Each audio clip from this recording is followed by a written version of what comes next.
Hello everyone, this is Diane with another episode of my series of my favorite supplies. Today the topic will be something that you really can't make journals without, and that is paper. There is a huge variety of papers you can use. I'm going to talk about the most common ones that I use. Some people don't like to use scrapbook paper or digital papers, and they just like to use junk mail and just found papers and that sort of thing. But I'm just going to talk about what I use because this series is my favorite supplies. So I've got my list here of 1 through 10, and I have a bonus one because, well, I can't have just 10. So number 1 is scrapbook paper. I pulled this one out of my collection of Graphic 45 because I'll be using this one soon. So there are different types of scrapbook paper that you can get. There are the wonderful collections that are printed on the front and the back. I'm not going to take this out of the package right now, but this is a themed set. It's Little Women. So you can get themed sets. You can get just, you know, like a collection of a floral design. And this one actually has like patterns and solids that go along with it. And these two pads were gifted to me by my good friend Jeannie. And thank you so much, Jeannie. I love them. And Little Women is one of my favorite books. So I'm looking forward to using these. So that's one type of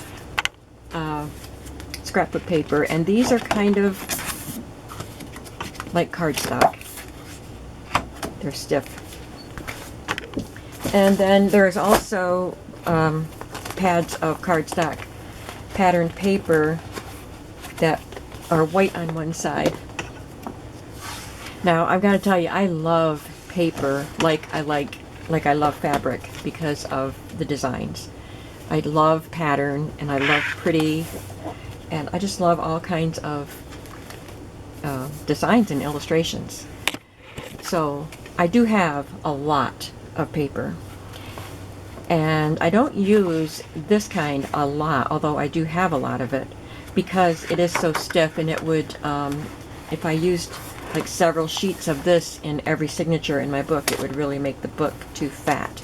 So sometimes I use these types of pages as a cover for a one signature journal, or it could be a multiple signature journal, or like a traveler's notebook, or sometimes I use one page as the like the wraparound page of a signature. So if I had 3 signatures, I would have 3 of these sheets. So I do love these papers. And what I use the most are the thinner papers, and usually they are white on one side. They're only printed on one side. So I can coffee dye these or not, and these I just, you know, cut them to the size, fold them, and they make great pages for my signatures. And they have so many different colors and styles. It's a little harder to find the thinner paper, but I get it. This one's from Joann's, but I get it at the craft stores when they have it on sale. So those are the types of scrapbook papers that I use. Kind of going along with scrapbook paper, as in they are patterned papers, are digitals. So number 2 is digitals. This is one I happen to have printed, and I have a lot of digitals in my computer files. But I had this one printed because I just had to see it.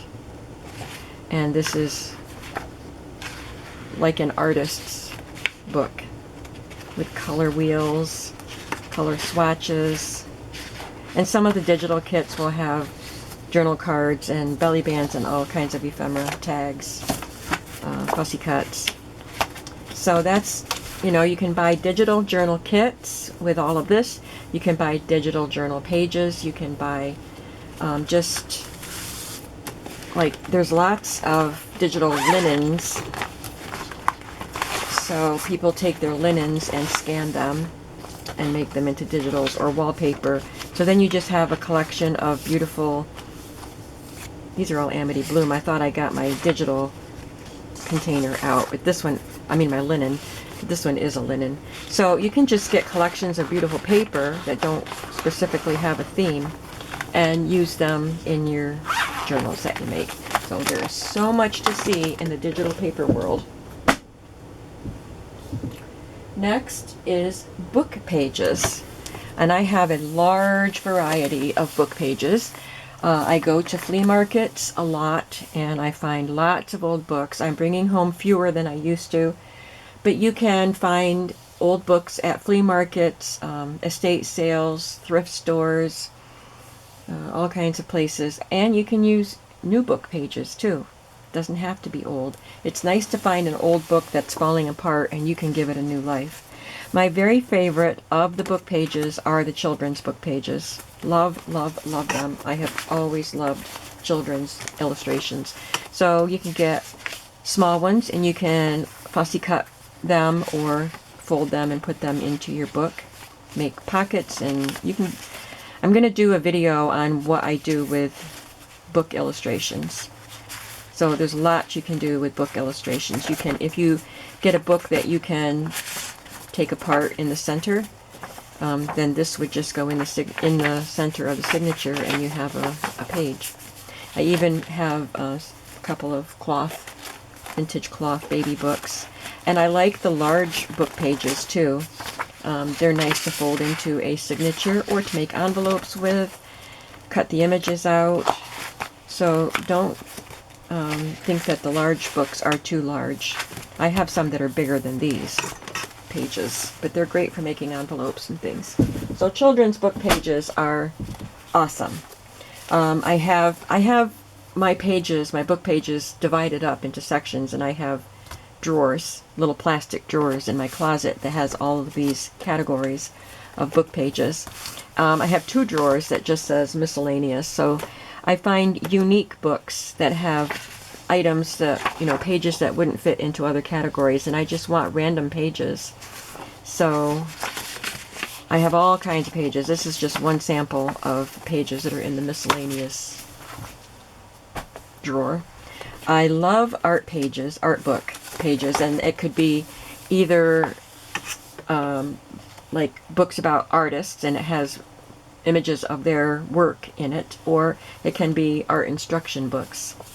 So this one just happens to be a booklet of art design for ceramics or something, but you know, these images are fun just to fold that into a page or to cut them out and make things with. And then I love the really big art instruction books. These are smaller. I have the really big ones. And these just make wonderful pages to fold into your books, into your journals.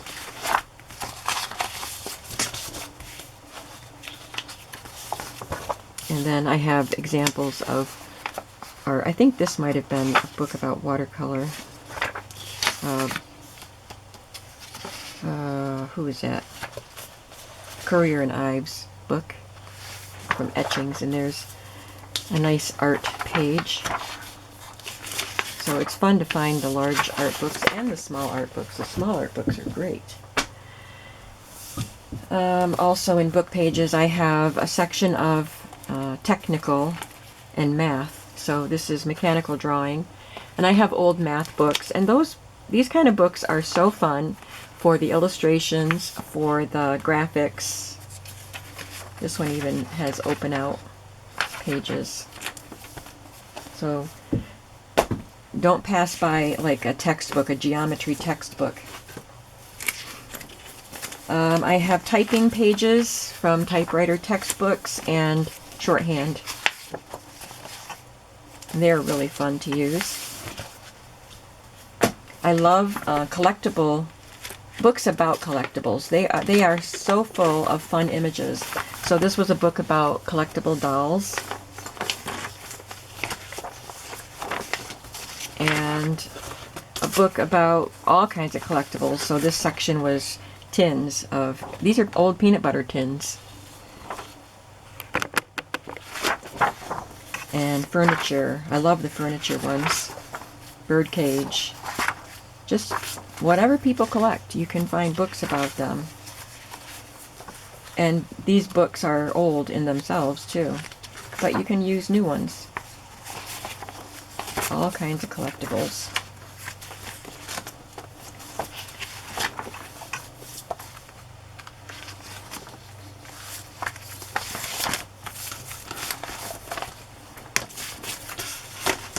This was a book about the history of jewelry. It's really fun images in there.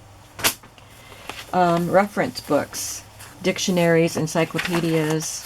Children's dictionaries are fun. I love the old dictionaries that have these black and white illustrations. They are fun to cut out and use. And, oh, this is from the collectibles too. Buttons. I have the collectibles and reference in the same drawer. And like if I have more than one collection in a drawer, I might have a plastic folder to keep them separate, or a plastic pouch. This is all furniture in here, I think. And of course, botanical book pages. Some people really focus on the botanicals. I know of some journal makers that pretty much do all botanicals, and so they wouldn't have some of the other types of book pages that I collect. I make a lot of different kinds of books. I'm very eclectic in the books that I make, and so I have lots and lots of different styles of papers and supplies. So these are just book pages, of course, the Edith Holden, but I have other botanical book pages too. I thought I pulled some out. Oh, here they are. Some other botanical book pages, or at least one. So yeah, all kinds of botanicals and animal books, bird books, anything like that. I love, another of my favorites besides the children's books are the fashion and sewing books.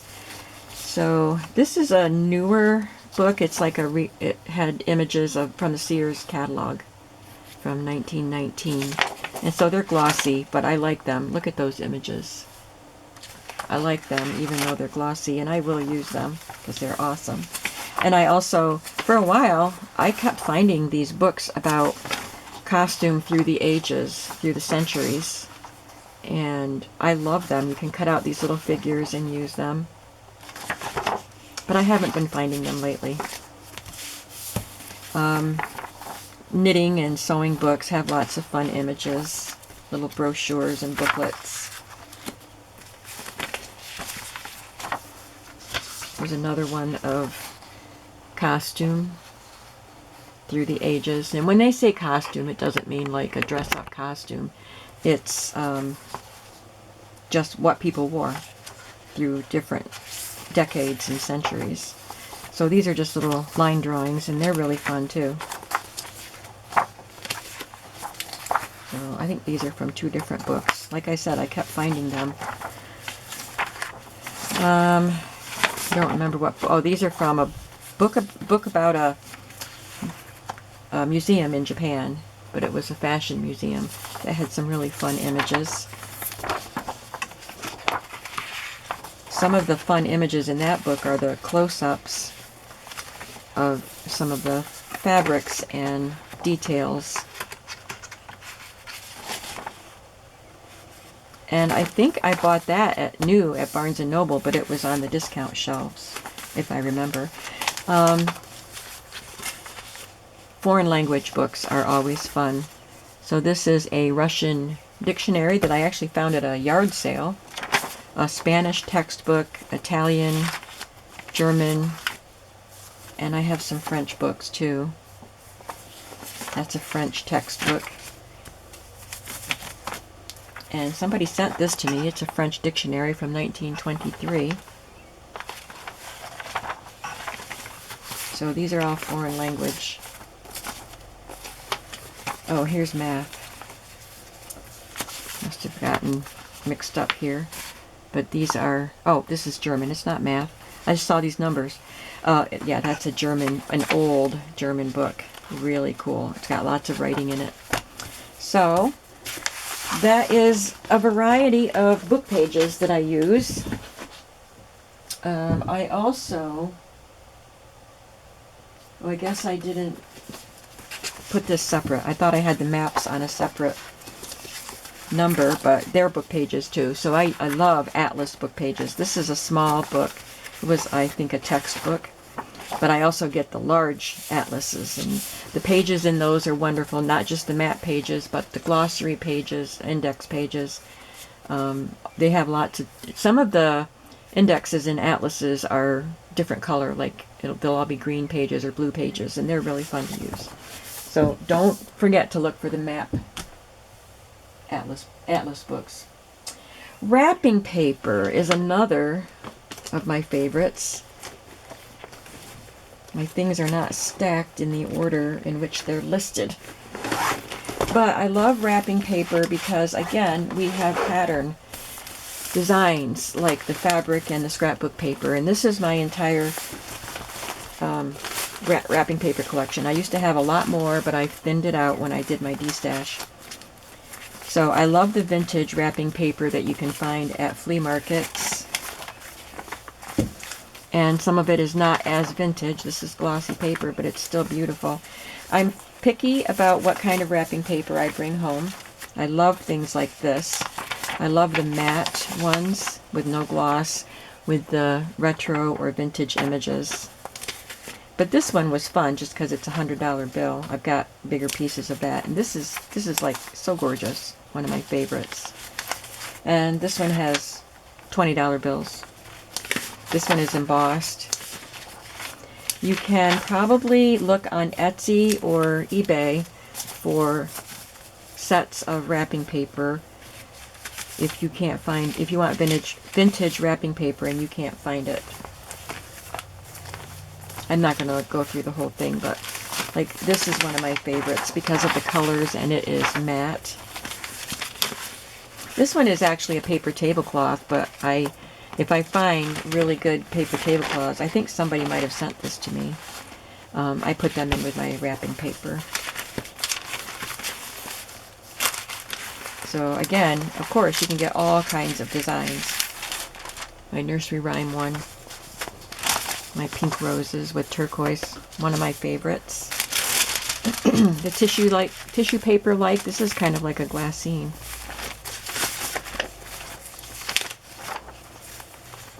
And Mary Cassatt. So this is more modern. It's glossy. Features an American artist. This has a little bit of a texture to it, which I love. This is more new. It's glossy cherries. Love this one. And I got a lot of that, so I've used it quite a bit. And Tiffany stained glass. So lots of different designs of wallpaper or wrapping paper. Somebody sent me this one and I absolutely love it. I've used pieces out of that. I love the kids wrapping paper, like retro. I don't go much for the wedding paper. I don't make wedding journals. Love this one for a masculine journal. And Kate Greenaway. So wrapping paper is great.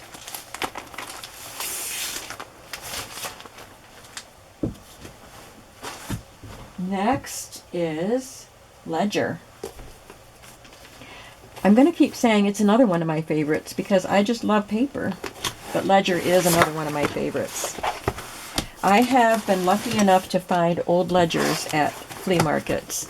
I have not been finding them lately, but I did find quite a few in my first few years of going to flea markets. This is an example of an old one with some plain pages and some writing. So I love using these. And then I make journals out of the covers themselves, and that's really fun. And this is one I found at a flea market. And these are nice landscape pages. I also love it when I find log books. I include them with the ledgers because they're unique. And this is an amateur radio buff log book. And I have a smaller size, like a little size, 2 of them that went with this. They're also a radio. And here's another vintage one. This is a really fun one. It's got different size pages in it. And bill heads too. I got a box of these at a flea market. And they're fun. Just a landscape, and they're smaller, so these are great to put in journals. If you can't get vintage ones, you can buy ledger pads like this at Staples or Walmart. They're kind of expensive at Staples, but Walmart sells these green pads similar to this at a good price. And you get lots of pages in there, and I love the green color. And this is one I got at, it's from Office Max, so it's not that old, but I got this probably at Salvation Army or something. And then you can find, if you don't see these in the stores, I like these smaller ones that are landscape. You can get these from Amazon. Just look for ledger books on Amazon, and you'll find all kinds of stuff. So they don't have to be vintage and expensive. If you found a vintage ledger book on eBay, it would be expensive. Next is wallpaper. And I have my wallpaper divided into sections also. This is not as fragile. Some of it is vinyl. This one isn't vinyl, it's paper, but it's not as fragile as some of my others. And these are vintage wallpapers. This one actually came out of my daughter's house when she bought it. It had some wallpaper in the closet, one of the closets. You can get wallpaper books where you can cut pages out. I haven't been able to get one. I don't have any paint and paper stores in my town anymore. And when I was in Owego with my friends, we went into a paint and paper store and asked, and he said they didn't have any because of COVID. The collections of wallpapers hadn't been changing because people weren't buying the wallpaper. But he said the next time you come, make sure you come in and ask. He said they normally do have. So you can get all kinds of designs in just a wallpaper sample book. And that's really fun because you get a nice variety that way. But I have found rolls of wallpaper at flea markets also. And I have gotten wallpaper from Etsy, like pieces of wallpaper. This is another one that was in my daughter's closet, and this one is fragile. So all the ones in here are more fragile. I found this one at a flea market, and it's still one of my very favorites. But very fragile. So with these, of course, I don't fold those in as pages, but I collage with them. I love them. And then you can get wallpaper borders, which are really fun. Look at this one. And I find wallpaper borders at thrift stores like Salvation Army quite a bit. Oh, I do have more of that Raggedy Ann one. Celeste sent me Raggedy Ann wallpaper border, and I used some in my Raggedy Ann journals that I just made. So, again, some washables. These came out of sample books. So lots and lots of wallpaper out there. Number 6 is music.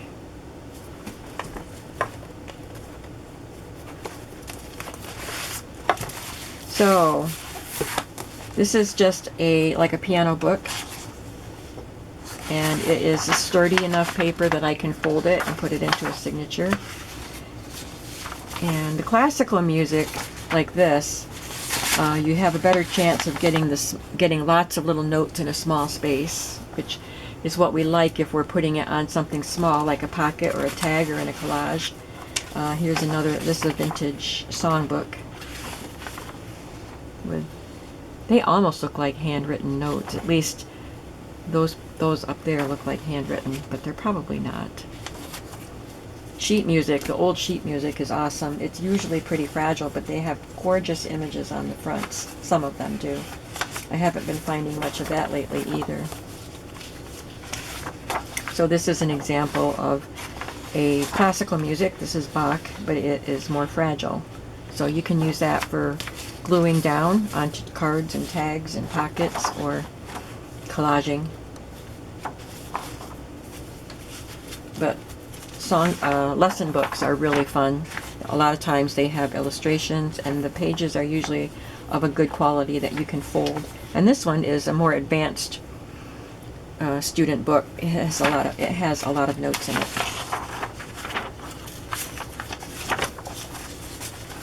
And then the younger children's piano books are really fun too. Sometimes you can find them in the landscape configuration, and they have the big notes and big writing and pictures.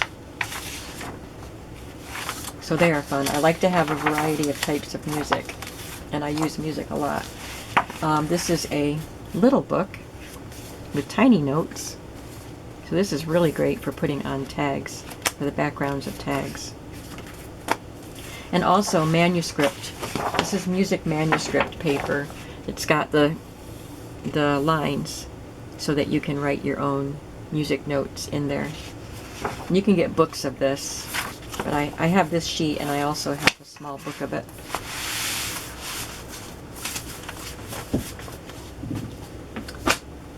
Number 7 is lined paper. Well, that's a big category. Any kind of lined paper. Like, I even have this vintage computer paper. Can you believe that computer paper can now be vintage? That's got lines on it. Paper out of composition books or journals. This is from an old, was kind of a ledger book, but it's just lines and it's got the numbers. Tablets, and some of them are numbered. These are like project pads, I think. You can get these at Walmart or any office supply store. It says prepared by and date, and it has the line here and the numbers, so those are fun. But any kind of lined paper. This came out of just a big hardcover book. It was just full of lined paper. I even found orange lined paper. Isn't that fun? And it's kind of thick. I love it. You can get it in different colors like this. Pink and blue and yellow, sometimes green. This is a really long yellow. I got this at an estate sale. And graph paper counts as lined paper. And of course, the primary tablet, which is for children to learn how to write. Those are just some examples of lined paper.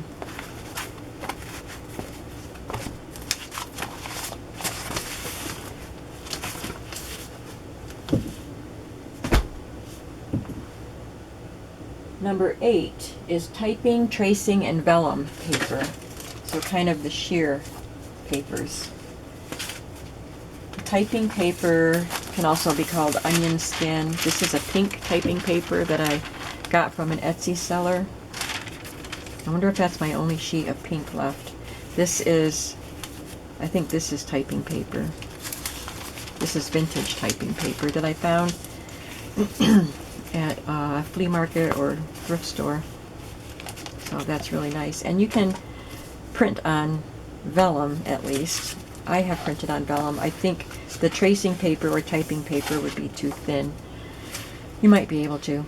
This is obviously tracing paper. I got it at Walmart on clearance for 75 cents. It's got some coffee marks on it. I dyed some of it with coffee, and must be my fingers messed up some of the others, but yeah, just tracing paper is fun to use. And vellum. I like to use vellum, the clear vellum, if I have a flimsy lace. I will, like a wide lace I want to make into a pocket, I will glue it or sew it to a piece of vellum and then make that the pocket.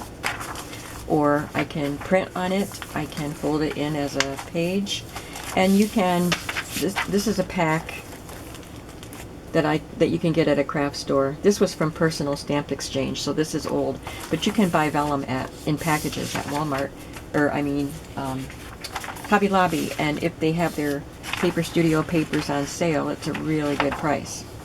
And you can also find printed vellum, usually in the singly sold papers at the craft stores. They'll have a little section that might have some printed vellums. This actually came out of a book. probably a stamping tin book. And this was a 12 by 12 sheet, but it's been cut up. So printed vellums too are wonderful to use. Number 9 is stationery.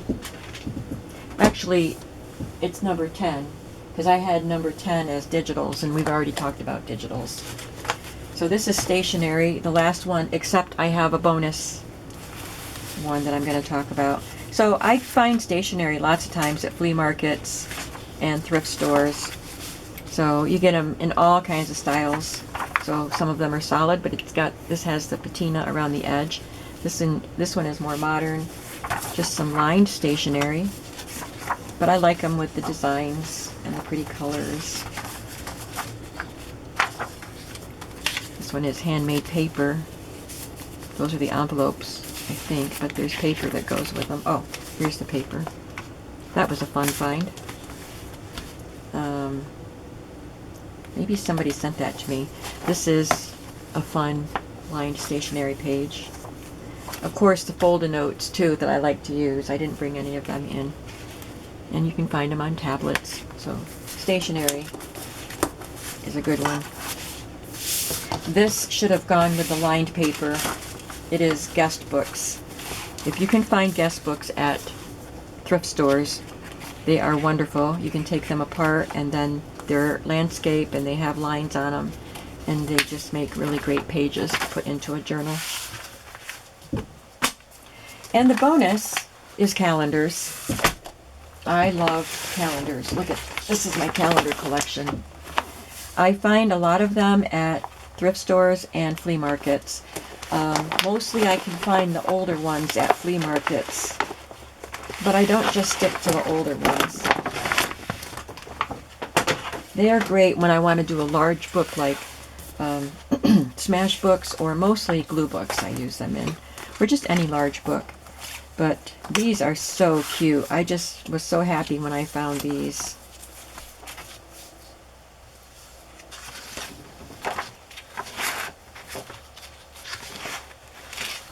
And so they can just be folded into a large book, or trim them down and fold them into a smaller book. These are all gnomes. So figurines on those calendars. And this is an older one. It's got 2 months to a page, and the first page was missing. So I only have 5 pages here, but they're just so pretty. They're water damaged at the bottom. So that's a really old one, 1949. Here's another old one. And I've used some of this one. This is 1950.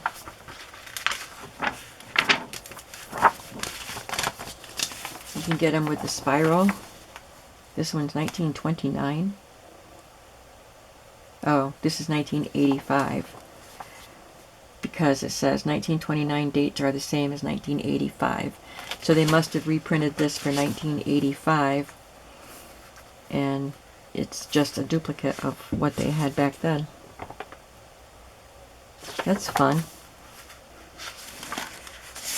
1920s illustrations and just articles and things from Liberty Magazine. I think this was from a tractor company, Alice Chalmers. So you would just flip your page up there and it had the same picture on for the whole year, but it's from 1952. Norman Rockwell calendars have always been popular, but these are Saturday Evening Post pages, and they're not Norman Rockwell. They're really fun. I had 2 or 3 years of that. Those are some colored pages that are fun. From 1975. This one was put out by a high school. Must be to raise money for something. It's got high school young ladies in it. Here's another. This is one of my favorites, and it was a big one. It has Ladro figurines from Italy. Look at that. How gorgeous. I've used some, but I still have some. Look at this. Man, oh man, how pretty. I have more pages of this than I thought. Maybe I had a couple of those calendars, because I know I've used some of it. The current calendars are always wonderful. This is the last item, so I'm just taking my time with my gorgeous calendar pages. This is Florals. I think this was by Avon. Yeah, Avon. It says it right at the top of the page. Aren't they pretty? And they're matte, which is nice.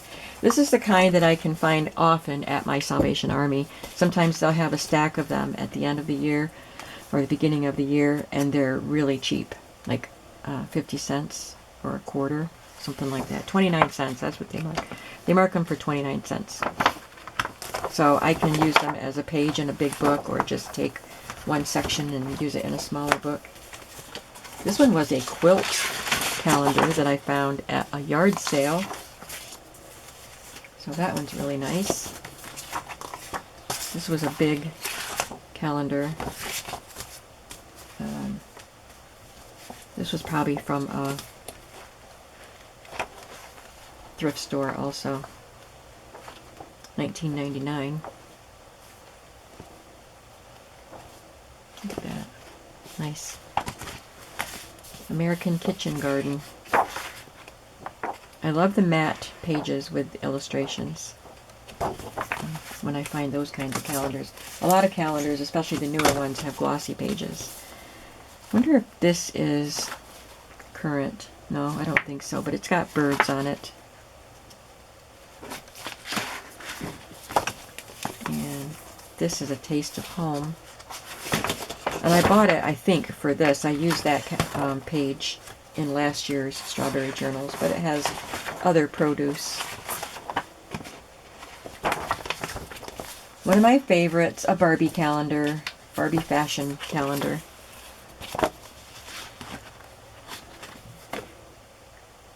(2013).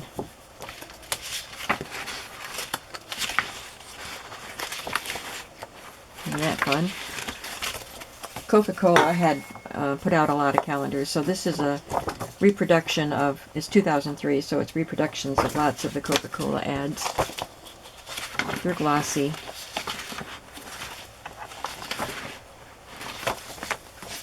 Lang is, they do calendars that are kind of pricey. I don't know if they still do calendars, but this was from 1985. And they do like country and folk art style. And I love them. So I got this at a flea market or something. Here's another Avon calendar, 1988. I'll go this way.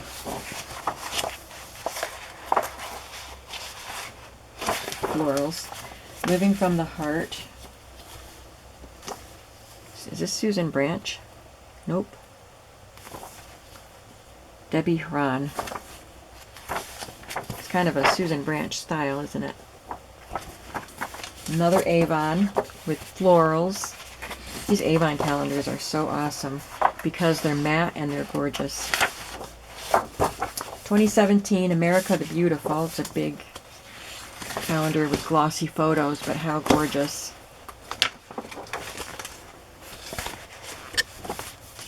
Oh, this was a Mary Engelbreit page that got crinkled. I love this one. Cute little animals.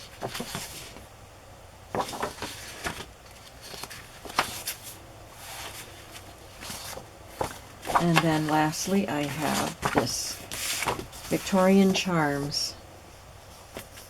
I think somebody sent this to me. Isn't that gorgeous? There are so many things I could fussy cut out of this, in addition to using the big pages. Look at that border around there. So, look for calendars too when you're out and about at thrift stores. Even if you're in a place where they mark their calendars down, I don't understand why Walmart doesn't mark their calendars down when, you know, when the year is already begun and people have already got their calendars. They keep their calendars up for like half a year and don't mark them down. I don't understand. But some places do mark them down. or you can find them at thrift stores, yard sales, flea markets like I do. So that was a long thing for a bonus, wasn't it? 40-minute video to talk about paper, but paper is a big topic in the junk journal world. And this only included paper that you can use as pages. I didn't talk about cards, note cards like greeting cards and other types of paper. That will come in a different video, like for an ephemera video or something like that. So I think the next supply list video will be textiles. Ooh boy, that's another big subject. So I hope that you found something interesting about this video, and tell me which items you like to use, which paper items you like to use as pages in your journals. Thank you so much for watching. Please give me a thumbs up, and please subscribe to my channel, and I will see you in the next video. Have a creative day today. Bye-bye.